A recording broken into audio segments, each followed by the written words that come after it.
The Lord be with you. A reading from the Holy Gospel according to Luke. Glory to you, Lord. The people were filled with expectation, and all were asking in their hearts whether John might be the Christ. John answered them all, saying, I am baptizing you with water, but one mightier than I is coming. I am not worthy to loosen the thongs of his sandals. He will baptize you with the Holy Spirit and fire. After all the people had been baptized, and Jesus also had been baptized and was praying, heaven was opened, and the Holy Spirit descended upon him in bodily form like a dove. And a voice came from heaven, You are my beloved Son. With you I am well pleased. The Gospel of the Lord. Praise to you, Lord Jesus Christ.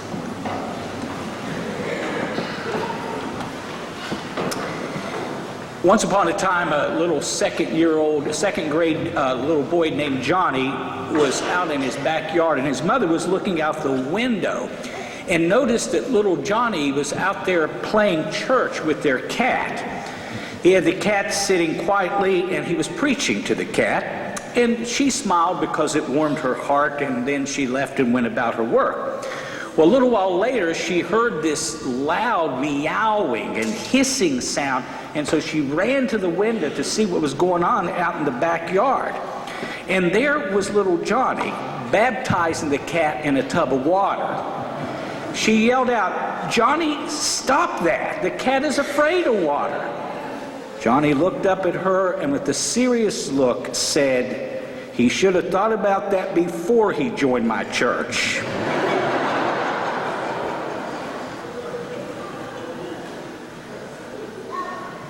Well, it's good to hear you laugh. With 3/4 of America suffering from the flu, to see you smile and laugh is very good. And by the way, I didn't think I'd see as many of you all here this morning as I have. 5:30 Mass last night was full. We had a lot of people here. But I'm hearing stories about very light attendance around the country, unfortunately, to the flu. We need to pray for our people. Well, today, as I mentioned, we close the Christmas season, and I am really going to hate to see that tree come down.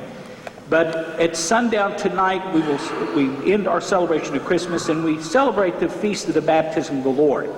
Now, all 4 of the Gospel writers record the baptism of Jesus by John the Baptist. The storyline's pretty much the same, but some have a little bit different details, and such is the case with Luke.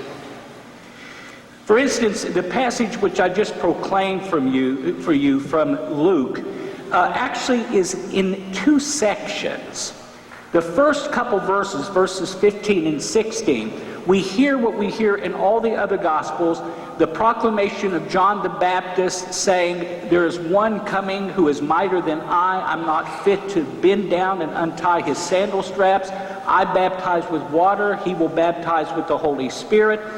And then in Luke's account, he just abruptly shifts and tells us that John was arrested by Herod and put in prison. Now, what's interesting, the other Gospel writers do not do it at this point. John knows nothing about the imprisonment of Jesus, but Matthew and Luke, when they tell that story, it's shoved further back into their Gospels. Now, why does Luke put it here? Well, he wants to make the point that Jesus is immediately in charge of his own ministry. He is not dependent on John the Baptist whatsoever. Well, the details now of the baptism. We're told in verses 21 and 22 that after all the people were baptized, and Jesus then was baptized, he went to prayer. Now, please note, Luke records the baptism of Jesus not like Mark and Matthew in the present tense, but in the past tense. And he also includes an important detail. Not only is Jesus baptized with all the people by John, but he immediately goes into prayer. Only Luke tells us that. And in fact, when you go to Luke's gospel, all the important moments of Jesus' life, Jesus goes first to prayer. That's unique to Luke's gospel. And in his second volume, the Acts of the Apostles, it's the same thing. The disciples, before they do anything, before they go to a new missionary territory, they're always at prayer. That's what holy people do, you see. Then we're told by Luke that the heaven opens up, and then we're told we hear a voice. Now, the words of this voice differ, once again, from Luke's gospel to Mark and Matthew's gospel. In Mark and Matthew, we have what we call a theophany, an introduction or revelation of Jesus. And the words that we hear God the Father say when the heavens are opened up is, "This is my beloved Son. Listen to him." Almost as though God is showing off Jesus, which he is. But in Luke's gospel, it's a private revelation intended only for Jesus. We sit on the sidelines and read about it. We become part of the audience. The words are, "You are my beloved Son, in whom I am well pleased." Note, those words, "This is my beloved Son," will be reserved by Luke until chapter 9 of his gospel in that powerful transfiguration story when Jesus is up on the mountaintop and then the Father says, "This is my beloved Son."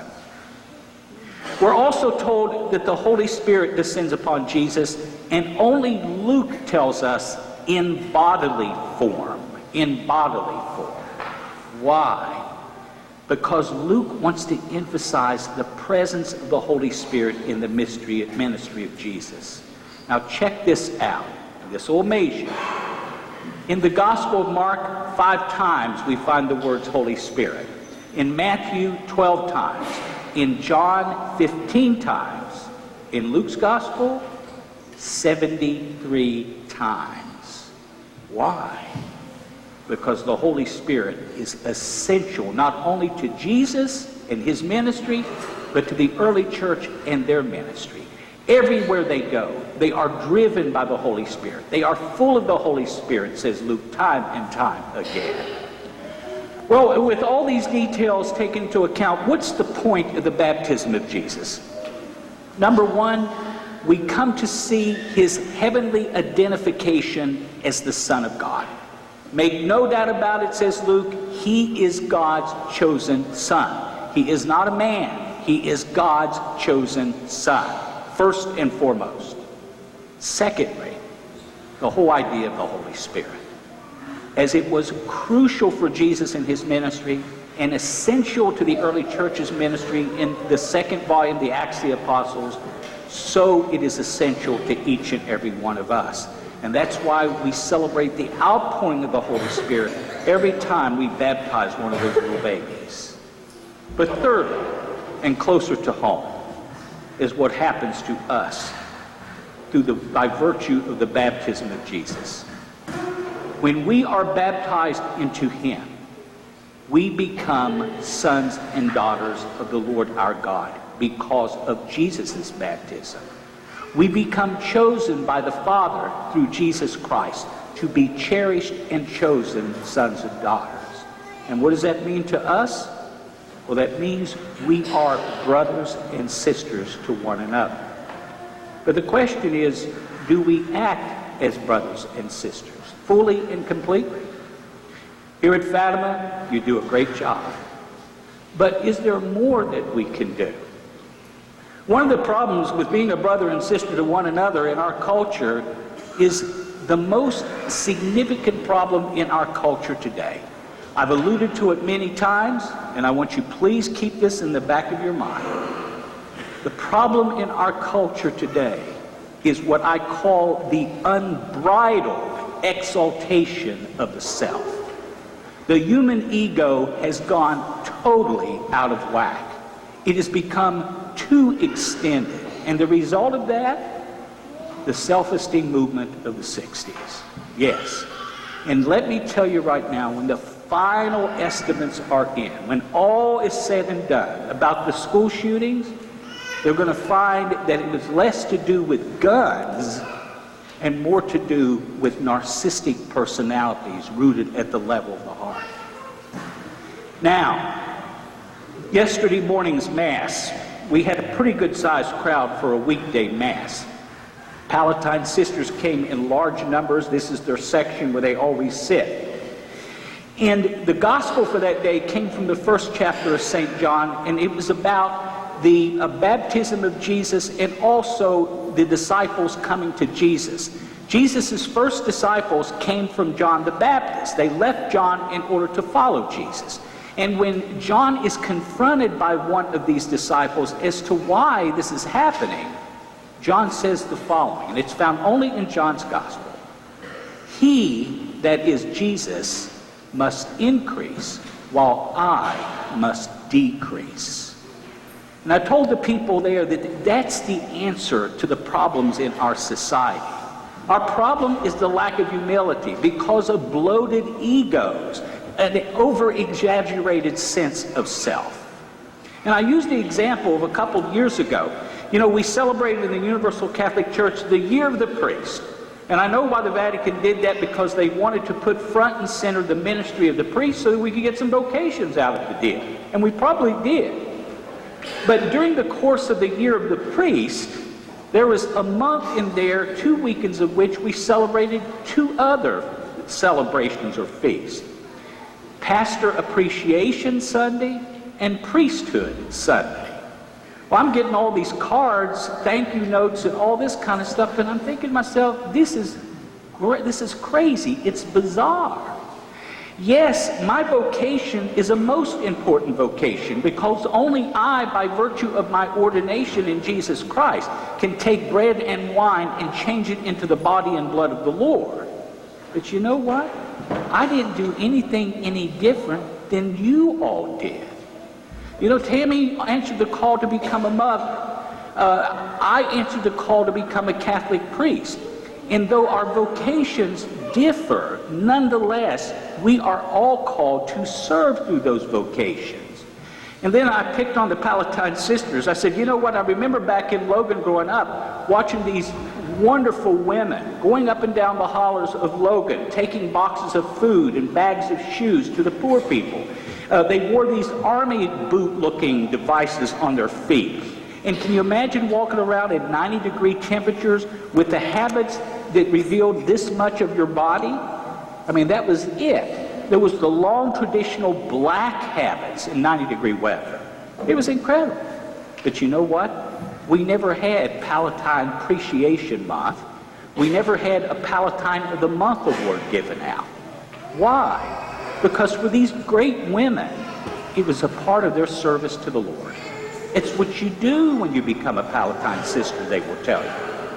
So it's important for us to realize that in the whole scheme of things, our value, our worth comes from Jesus Christ, not on anything we do on our own. And there's no amount of trophies and smelly stickers that can make you have a true sense of self-worth. Only Jesus can do that for us. But look what happens when we shrink our egos and we are respectful to one another and we realize that we are a part of a church and we are brothers and sisters. Look what can happen. It's amazing. I'd like to share with you a story that serves as an example that I found this week. In the spring of 1983, Margaret Patrick arrived at the Southeast Senior Citizen Center for Independent Living to begin her physical therapy. As Millie McHugh, a longtime staff member, introduced Margaret to people at the center, she noticed a look of pain in Margaret's eyes as she gazed at the piano over in the corner. "Is anything wrong?" asked Millie. "No," Margaret said softly. "It's just that seeing a piano brings back memories. Before my stroke, music was everything to me." Millie glanced at Margaret's useless right hand as the black woman quietly told some of the highlights of her music career. Suddenly, Millie said, "Wait right here. I'll be back in a minute, Margaret." She returned moments later, followed closely by a small, white-haired woman in thick glasses. This woman used a walker. "Margaret Patrick," said Millie, "meet Ruth Eisenberg." Then she smiled. "She too played piano, but like you, she's not been able to play since her stroke. Mrs. Eisenberg has a good right hand and you have a good left hand. And I have a feeling that together you two can do something wonderful. Do you know Chopin's Waltz in D minor? Ruth asked. Margaret nodded yes. Side by side, the two sat on the piano bench. Two healthy hands, one with long, graceful black fingers, the other with short, plump white ones, moved rhythmically across the ebony and ivory keys. Since that day, they have sat together over the keyboard hundreds of times. Margaret's helpless right hand around Ruth's back, Ruth's helpless left hand on Margaret's knee, while Ruth's good hand plays the melody and Margaret's good hand plays the accompaniment. Their music has pleased audiences on television, and the radio, at churches and schools and senior citizens centers all around the country. And on that piano bench, more than music has been shared by these two. For it was there, beginning with Chopin, and then Bach, and then Beethoven, that they learned that they had more in common than they ever dreamed. Both were great-grandmothers, both were widows, both had lost adult sons, both had much to give, but neither could give without the other. Sharing that piano bench, Ruth heard Margaret say, "My music was taken away, but God gave me Ruth." And evidently some of Margaret's faith has rubbed off on Ruth as they've sat side by side for many years, because Ruth is now saying, "It was God's miracle that brought us together." And that is the story of Margaret and Ruth, who love to call themselves Ebony and Ivory.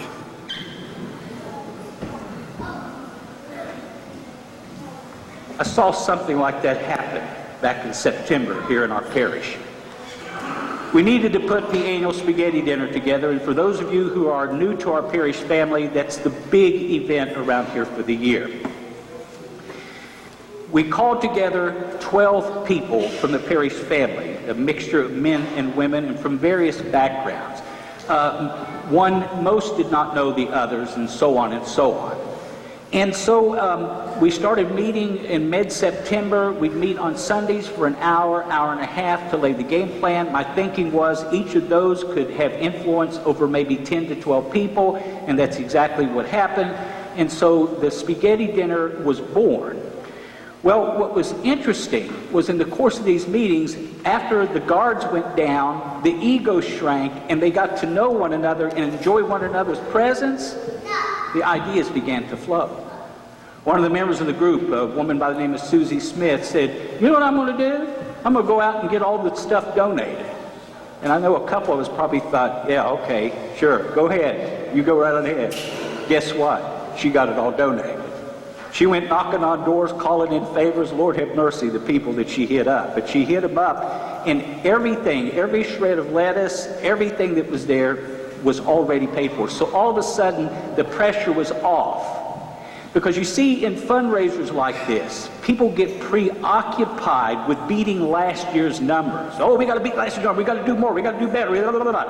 And the problem is, with this obsession for profit, you forget about another important factor. And what is that factor? Well, the group very early on said, we've got two goals. First of all, we're going to give people a good helping of spaghetti. Those of you who ate spaghetti dinner, you got a big portion this year, I guarantee. It was flopped over your plate. I see everybody going like this. Those poor Palatine sisters, they showed up and they put these plates heaped over spaghetti. I don't see how some of those little sisters ate it all, but they did. But secondly, someone said, let's take the D out of the word fund and make it a fundraiser. Let's focus on fun, having fun. And then our music director, Christy Finney, said, oh, I know what we can do. We'll have some live music. And guess what? Live music was introduced for the first time in the history of the spaghetti dinner. And here's what happened. Christy just happens to have a friend by the name of Mark Smith. That name probably doesn't mean anything to you, but he happens to be the pianist for a good old Logan County boy named Landau Murphy. Oh, do you all know Landau Murphy with his dreadlocks? Yeah. Well, they had just got done with a tour in Europe, and so they were back in the States. And so Christy calls up Mark and says, hey, can you do some music for us? And he said, yes. So we got him, we got some other musicians, and all of a sudden, throughout the spaghetti dinner, we had music by which to eat, and if you even wanted to, you could have danced to it. But my point is this. It wasn't about how great the sauce was, though the sauce really was outstanding this year. It wasn't how big the portions were, but the portions were huge this year. It was about people coming together as brothers and sisters without their egos in the way and saying, let's use our talent from our own perspective and make something wonderful happen.